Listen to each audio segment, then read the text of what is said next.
এই এনসিপির কুত্তার বাচ্চারা হিজড়ার মতো পিছন পাশ থেকে গিয়ে আজকে আতর্কিত হামলা করলা। এনসিপির কুলাঙ্গারেরা আজকে জাতীয় পার্টির বিপক্ষে তারা লাগছে। তা আমরা চাই যে প্রশাসন সরে দাঁড়ান, মাঠ ফ্রি করেন।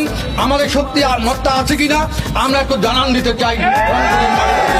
রংপুর কোতোয়ালির ওসি মামলা যদি 24 ঘন্টার মধ্যে এন্ট্রি না হয় তাহলে কিন্তু আমরা বুঝবেন জাতীয় পার্টি আবার কি করতে পারে। থানা ঘেরাও সহ অন্যান্য কর্মসূচি কিন্তু আমরা নেব এবং আমাদের রংপুরের মানুষের হৃদয়ের যে রক্তক্ষরণ সেই রক্তক্ষরণ কিন্তু চলছে। আমি বলতে চাই প্রশাসনের নির্লিপ্ততার কারণে প্রশাসন একদম কোনো কাজ করতেছে না। সারা দেশের মতো রংপুরেও কোনো প্রশাসন কাজ করছে না। আমি একটু অনুরোধ করব প্রশাসনের কর্মকর্তাদেরকে যারা আছেন, বিশেষ করে পুলিশ, আপনার বিজিবি, আপনার সেনাবাহিনীদেরকে অনুরোধ করব যে আপনারা